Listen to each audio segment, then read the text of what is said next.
I said before, educational, professional and occupational health outcomes definitely بہتر ہو جاتی ہیں. بچے اسکول سے نکالے نہیں جاتے, ڈراپ آؤٹ ریٹ کم ہو جاتا ہے, لوگ نوکریوں سے نہیں نکالے جاتے, جاب اسٹیبلٹی آ جاتی ہے, اور الٹیمیٹلی کیریئر پروگریشن ہوتی ہے, ان کی پروڈکٹیوٹی میں اضافہ ہوتا ہے. اور جب پروڈکٹیوٹی آپ کو کام کمپلیٹ کر کے اپنے باس کو دے رہے ہیں یا ٹیچر کو دے رہے ہیں اپنا کام کمپلیٹ کر کے, تو automatically the children and the young people start feeling more confident and their self-esteem improves.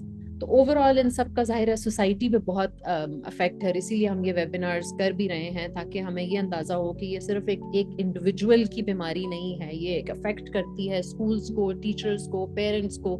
اس بچے کے اراؤنڈ جتنے لوگ ہیں وہ سب افیکٹڈ ہوتے ہیں. اٹس ناٹ جسٹ کہ وہ بچہ افیکٹڈ ہے, تو سوسائٹی اوور آل جو ہے وہ بہت افیکٹ کرتی ہے. تو اگر ہم یہ ساری چیزیں اوپر والی ایڈریس کریں گے with the broader benefits of medication, تو definitely there is less strain on the teachers, on the schools, on the health system as well. economy بہتر ہوگی and ultimately بہتر ڈرائیونگ سے, لیس فائٹ سے, لوگوں کے پیشنس لیول میں بہتری آنے سے public safety of course gets a lot of improvement.